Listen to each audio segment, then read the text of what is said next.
क्या बेरोजगारी ने उपेंद्र यादव की सियासत को चमकाया है? क्योंकि पेपर माफिया और नेताओं का गठजोड़ है।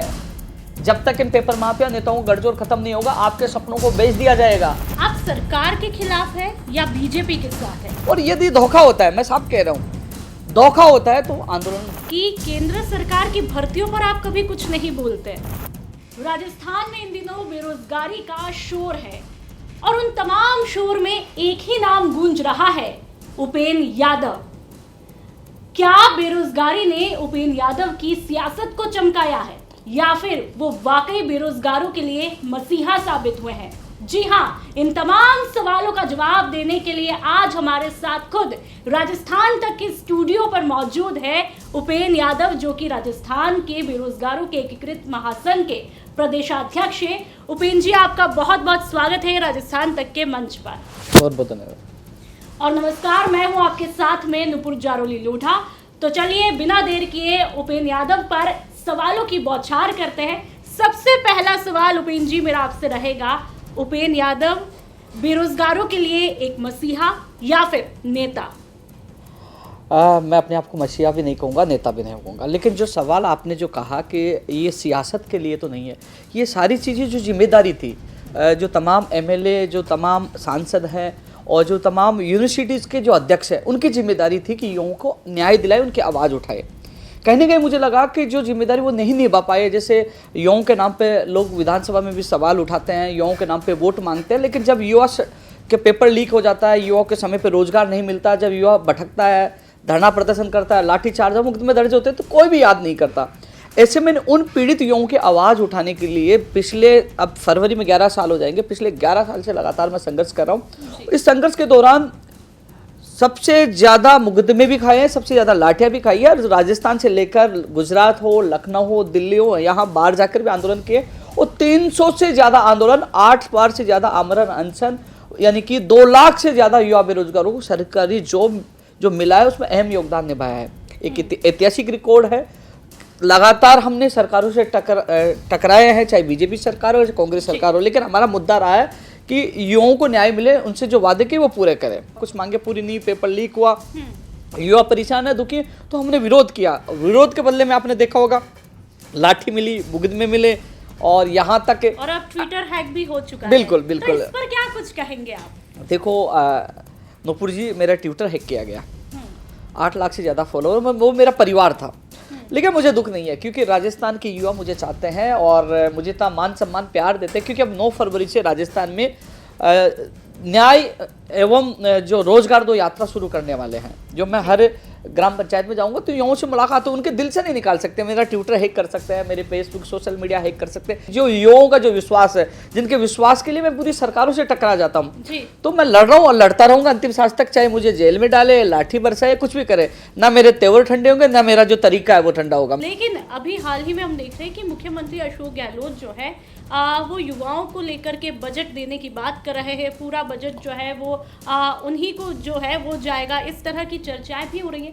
तो चर्चाएं हैं कि मुख्यमंत्री जी तो युवाओं को लेकर के संवेदनशील है, तो आपकी नाराजगी किस बात पर है? देखो, गुजरात में मुख्यमंत्री जी से मुलाकात जब 7 नवंबर को हुई थी, तो मुख्यमंत्री जी से वार्ता के बाद ही हम राजस्थान लौटे थे। उन्होंने विश्वास दिलाया, उन्होंने कहा कि मेरे विश्वास, उनके आसपास में लौटे, पूर्ण विश्वास है आने वाले दिनों में मुख्यमंत्री प्रमुख सचिव और मुख्यमंत्री जी के साथ भी वार्ता होगी। उम्मीद करता हूँ जो मुख्यमंत्री ने आश्वासन दिया था, जिन्होंने विश्वास दिलाया था, वो हमारी मांगों को पूरा करेंगे। पूर्व में भी कई बार आंदोलन हुए, जैसे लखनऊ गए थे, उसके बाद आए, मुख्यमंत्री से मुलाकात की, तो कहीं ना कहीं मेरी जब भी मुख्यमंत्री से मुलाकात होती, कहीं ना कहीं युवाओं के लिए कि हमने जो तैयारियां शुरू कर दी है, क्योंकि जो 9 फरवरी से न्याय एवं रोजगार 2 यात्रा सभी राजनीतिक पार्टियों को चुनौती देते हुए पूरे राजस्थान में सारे युवाओं को एक मजबूत बनाया जाएगा। क्योंकि 2023 का जो चुनाव है, क्योंकि आज से पहले जो भी चुनाव होते थे वो जाति और धर्म के नाम पे चुनाव होते थे, लेकिन इस बार मेरा उद्देश्य है, इस बार चुनाव और रोजगार और नौकरी के नाम पे। जब पेपर लीक हो गया, जब सपनों को बेच दिया गया, जब युवा सड़कों पे थे, तो कौन साथ था? सारे युवाओं को जगाया जाएगा, उनको एक छत के नीचे लाया जाएगा, मजबूत, यानी कि राजस्थान का सबसे बड़ा ये संगठन बनाया जाएगा। 2023 की जीत की चाबी हमारे पास होगी।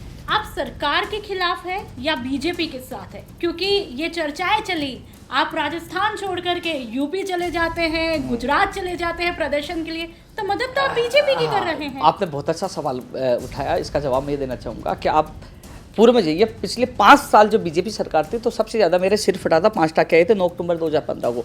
सबसे ज़्यादा आंदोलन बीजेपी सरकार ने हमने किया, 5 साल तक आंदोलन की। उस समय कांग्रेस सरकार पूरा सपोर्ट करी थी कि विपक्ष के रहते, वैसे सपोर्ट नहीं, विपक्ष में रहते सपोर्ट किया था, युवाओं के साथ गलत हो रहा, और हमने कांग्रेस को समर्थन दिया, समर्थन कांग्रेस को दिया, विरोध हमने बीजेपी किया पूरे 7 साल। तो कैसे बीजेपी से हमारा गठबंधन हो सकता है? जो आरोप लगा रहे ये तो हमारे पास, अब बीजेपी के लिए भी कह रहा हूँ, कौन सी बीजेपी अपने जो विपक्ष की भूमिका में खरी उतरी है? बीजेपी अभी विपक्ष की भूमिका नहीं निभा पाई। जब दांडी यात्रा निकाल रहे थे, जब हम सड़कों पर सो रहे थे, जब लाठी चार्ज हो रहा था, तो विपक्ष की भूमिका बीजेपी नहीं निभा पाई। चर्चाएं हैं कि बेरोजगारी ने तो उपेंद्र यादव का करियर ही बना डाला है, क्या कहेंगे? करियर बनाने के लिए जिगरा चाहिए, करियर बनाने के लिए जेल में जाने की हिम्मत होनी चाहिए। वहाँ जो दारू पीते हैं, जो नशेड़ी होते हैं, इनके बीच में मैं बैरक में मैं लेकर रहता हूँ। एक बार नहीं, आपने देखा होगा कि जून में मुझे 4 बार जेल में डाला गया, फिर 3 बार गुजरात अहमदाबाद में डाला गया, फिर यहाँ आते ही मुझे 19 नवंबर को जेल में डाला गया।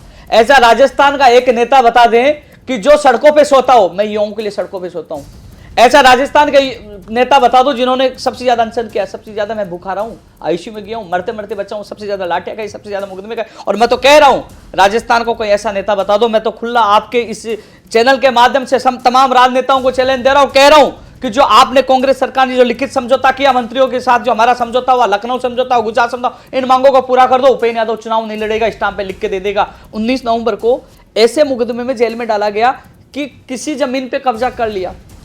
6 साल पहले मुकदमे, न मेरा एफआईआर में नाम है, न चालान में नाम है, निर्दोष व्यक्ति मैं जेल के अंदर 10 दिन रह के आया हूँ। और अच्छी बात है कि मुझे जेल में, सेंट्रल जेल में डाले। सेंट्रल जेल के कर्मचारियों ने कहा कि हमारा जो पे ग्रेड है वो 24 होना चाहिए, हमारा जो रोडवेज पास होना चाहिए। उनकी मांग मैंने उठा दी, तो कई अधिकारियों ने चर्चा की, हमने तो आपको जेल में डाला, आप तो वहाँ की मांग लेके आ गए, आप जहाँ जाते हैं वहाँ मांग उठाते। मैंने कहा कि वहाँ हर लोगों को आशा है, विश्वास है, वो कहते हैं कि हमारी मांग कोई उठा सकता है, निष्पक्ष एक व्यक्ति उठा सकता है। तो उनकी मांग मैं लगातार उठा रहा हूँ, राजस्थान पुलिस की भी उठा रहा हूँ जो मुझे जेल में डाल दे। मैं जेल प्रहरी की आवाज़ उठा रहा हूँ, युवाओं की आवाज़ उठा रहा हूँ, और मरते दम तक उठाऊंगा। आपने आरोप लगाया था कि सरकार का खुफिया तंत्र आपके पीछे पड़ा है, उस पर क्या कुछ कहना चाहेंगे? बिल्कुल, उनको ये पता है कि आज मैं नोएडा में आपके स्टूडियो में, सब पता है कि मैं कहाँ जा रहा हूँ, कहीं नहीं जा रहा हूँ, मेरे फ़ोन भी टैप हो रहा है, सारी चीज़ें उनको पता है। उनको पता है, तभी मुझे शुरू से उठा लिया था, जैसे सरदार शहर पहुंचा तो उनको सब पता है। लेकिन एक चीज़ है कि जैसे मैं कल आया हूँ, तो रास्ते में मैं हरियाणा था, तो मेरे मित्रों ने कहा कि राहुल गांधी जी से मुलाकात करते हैं। मेरी मुलाकात हुई है राहुल गांधी जी से, तो मुझे राहुल गांधी जी से मिलने का कोई शौक नहीं है। मुझे शौक है माननीय मुख्यमंत्री से मिलने का, जो युवाओं को काम करे। मैं मुख्यमंत्री जी से मिलूंगा, काम मुख्यमंत्री जी से करवाना है। तो न फोटो खिंचवाने का शौक है, मेरा शौक है कि युवाओं को न्याय मिले, चाहे उस न्याय के लिए मुझे जेल में डाले तो चला जाऊंगा, मुझे लाठी मारे तो मैं खा लूंगा, पीछे हटने वाला नहीं हूँ, लड़ रहा हूँ, अंतिम सांस तक लड़ूंगा। कि केंद्र सरकार की भर्तियों पर आप कभी कुछ नहीं बोलते।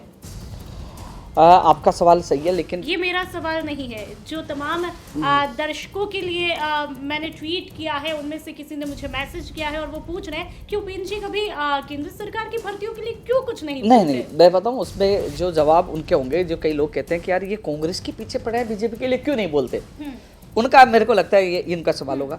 तो आप उनसे पूछिए, पिछले 5 साल जो बीजेपी सरकार थी, तो सबसे ज्यादा आंदोलन किसने किया? बीजेपी कार्यालय के बाद 9 अक्टूबर 2015 को प्रदर्शन हुआ, उससे फरवरी हुआ, सबसे ज्यादा आंदोलन बीजेपी सरकार में किए। अब कांग्रेस सरकार है, हम आंदोलन कर रहे हैं, लेकिन यह है कि जो युवा कह रहे हैं कि केंद्र सरकार की भर्तियों के लिए, मैं कह रहा हूँ आइए, आप स्थान और समय तय करिए, मैं आपके साथ आने के लिए तैयार हूँ। आप आइए, कोई आता आए तभी तो उनकी आवाज़ उठाए। मैं बेरोजगार महासंघ कार्यालय में बैठता हूँ, तो राजस्थान की भर्तियों के पीड़ित लोग आते हैं आपके पास, आपके जो पड़ोसी आएंगे, आप उनकी समस्या सुनोगे, आपके पास कोई आएगा नहीं तो कैसे सुनोगे? उपेंद्र जी, युवाओं को न्याय दिलाने के लिए अब आपका अगला कदम क्या कुछ रहेगा? अगला कदम यह है कि मुख्यमंत्री जी से मुलाकात, वार्ता।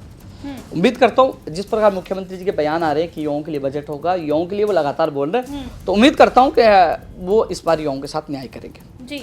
और यदि धोखा होता है, सुनते नहीं, तो फिर जो यात्रा जो 9 फरवरी से न्याय एवं रोजगार 2 यात्रा, जो सभी दलों के लिए चुनौती होगी, क्योंकि ये यात्रा 2023 के चुनावों को लेकर कि जो हमेशा जाति और धर्म के नाम पे वोट मांगती है, ये यात्रा केवल रोजगार नौकरी का मुद्दा बनाएगी। यात्रा चलेगी 2023 में, मरुधरा का रण है, आपको नहीं लगता है कि इससे कांग्रेस पर वोट की चोट देखने को मिलेगी? नहीं, हम कह रहे हैं ना कि कांग्रेस ये काम करती है, मैं समर्थन देने के लिए तैयार हूँ। कांग्रेस फायदा उठा सकती है इस चीज का, हमने मना थोड़ी किया। मैंने स्पष्ट कह दिया कि ये यात्रा राजनीतिक यात्रा नहीं होगी, पहली बात। दूसरी बात कि ये किसी पार्टी विशेष के खिलाफ नहीं होगी कि कांग्रेस के खिलाफ है, बीजेपी के खिलाफ है, आरएलएफ के खिलाफ है, किसी के खिलाफ नहीं है। ये हमारे संगठन को मजबूत करने के लिए है। ये बेरोजगारी या नौकरी और नौकरी का रोजगार का मुद्दा बनाने की ये यात्रा होगी। और ये यात्रा हमारी युवाओं की ताकत दिखाने की एक यात्रा होगी कि दिखाए कि हम लोग कमजोर नहीं है, बटे हुए नहीं है, एक जगह है, हम उनके साथ जाएंगे जो हमारा काम करेंगे। तो युवाओं की ताकत एक बार पहली बार राजस्थान में स्थापित होगी, क्योंकि हर बार जाति और धर्म के नाम पे बढ़ जाते हैं और वोट लेके सत्ता में आ जाते हैं, लेकिन युवाओं से वादे किए भूल जाते हैं, रोजगार, नौकरी, ये सारी चीजें भूल जाते हैं। लेकिन उन मुद्दों को लेकर, क्योंकि युवाओं के बीच में जाऊंगा तो युवाओं की समस्या जानूंगा, हमारा भी एक घोषणा पत्र बनेगा कि ये मांगे हैं, कि कोई उम्मीदवार है, कोई राजनीतिक पार्टी है कि जो राजस्थान के युवा उनके समर्थन में जाएंगे, उनकी मांगों को पूरा करने के लिए कोई तैयार। तो वो यात्रा बड़ी महत्वपूर्ण है और गैर राजनीतिक यात्रा होगी। और आपको तमाम जो है वो बेरोजगार सुन रहे हैं, तमाम युवा सुन रहे हैं, जिन युवाओं के लिए आप एक आस है, एक आवाज़ है, उन तमाम युवाओं को आप क्या कुछ कहना चाहेंगे? युवा साथियों, 9 फरवरी से मैं आपके बीच में आ रहा हूँ और एक मैसेज और बताना चाहूँगा कि आप देखिए, पहले एक झूठे मुकदमे में मुझे जेल में डाला गया, मैं बाहर आया, सत्य की जीत हुई। आप लोगों ने सोशल मीडिया पे जवाब दिया कि हम लोग जाति और धर्म के नाम पे हमेशा बढ़ जाते हैं। और मैं यादव हूँ तो कहेंगे कि साहब यादव को वोट दीजिए, जाट को दीजिए, जाति और धर्म के नाम पे हम लोग आपस में बढ़ जाते हैं। लेकिन मैं ये चाहता हूँ 2023 के चुनाव हो जाति और धर्म से हटकर नौकरी और रोजगार पर, कि हाँ मेरे प्रदेश के बेरोजगार को प्राथमिकता कौन देगा, पेपर लीक मुक्त राजस्थान कौन बनाएगा, समय पे रोजगार कौन देगा, वो तमाम उन युवाओं के वादों पे कौन खरा उतरेगा। और हमारी ताकत हम दिखाएंगे कि हम जिसके साथ जाएंगे वो सत्ता में, हम उखाड़ना भी जानते हैं और सत्ता में लाना भी जानते हैं। तो ये यात्रा महत्वपूर्ण होगी, आपके बीच में आऊँगा, हम लोग एकजुट रहेंगे, डेटा इकट्ठा होगा। और सबसे बड़ी बात, आप लोग जो तमाम नेता हैं उनसे सवाल करिए, आप तमाम राजनेता, क्योंकि अब चुनावी चौसर बीत चुकी है, ये आपके विधानसभा क्षेत्र में, इनसे सवाल पूछिए कि हम दांडी यात्रा निकाल रहे थे, जब सड़कों पे सो रहे थे, हम जेल जा रहे थे, आप कहाँ थे, आपने सवाल क्यों नहीं उठाए? आपके बजट घोषणा पत्र की मांगे क्यों अधूरी है? आपकी घोषणा पत्र जो था उसकी मांगे अधूरी क्यों? तो सवाल उठाइए, क्योंकि आप कमजोर नहीं है। युवा का उल्टा वायु होता है, वायु चलती है तो अच्छे अच्छे पेड़ पौधे हवा में उड़ जाते हैं। तो ये क्या हमारे सामने है? पेपर लीक माफियों के खिलाफ नहीं बोलना, आपको 2 दिन के अंदर 1 करोड़ रुपए घर पहुंचा देंगे। यानी कि जेल के अंदर भी उन पेपर माफियों के हौसले देखिए, क्योंकि पेपर माफिया और नेताओं का गठजोड़ है। लेकिन मैं कह रहा हूं, मैं अंतिम सांस तक इस चीज के लिए लड़ते लड़ते मैं हंसते हंसते मेरी जान दे दूंगा, लेकिन पीछे नहीं हटूंगा, ना झुकूंगा ना रुकूंगा। लेकिन आप अपने आप को इतना मजबूत बनाइए कि 2023 में जो चुनावों में जो इस चुनावी दंगल में आपके बीच में है, तो 3 बार सोचिए आपको वादा करने से पहले कि हम झूठ बोले या सच बोले। क्योंकि आप आवाज उठाना सीखिए, अपनी बात रखिए, क्योंकि अपने अधिकारों के लिए खुद को लड़ना होगा। जब ये नेता झूठ बोलकर सत्ता में आ जाते हैं, क्या अपने भविष्य के लिए, अपने माँ बाप के सपनों के लिए पेपर लीक मुक्त राजस्थान में बनाना है और जो वादे के उनको पूरा करवाना है, ये आपकी जिम्मेदारी है। उपेंद्र जी, आपने जिस तरह से तमाम युवाओं को अपने अंदाज में कहा, ना झुकूंगा ना रुकूंगा, मुझे उसी से वो कविता याद आ गई, ना झुकूंगा ना रुकूंगा ना थकूंगा, क्योंकि ले शपथ अग्निपथ अग्निपथ। अब देखना है कि 2023 जो है वो आपके लिए अग्निपथ बनता है या नहीं, या फिर एक नया विकल्प जो है वो युवाओं के सामने आता है। तो तमाम सवालों के जवाब जो हैं आज उपेंद्र यादव ने खुद दिए। फिलहाल के लिए इतना ही, एक नए एपिसोड में मिलेंगे एक नई शख्सियत के साथ में, एक नई चर्चा के साथ। तब तक आप देखते रहिए राजस्थान तक। नमस्कार।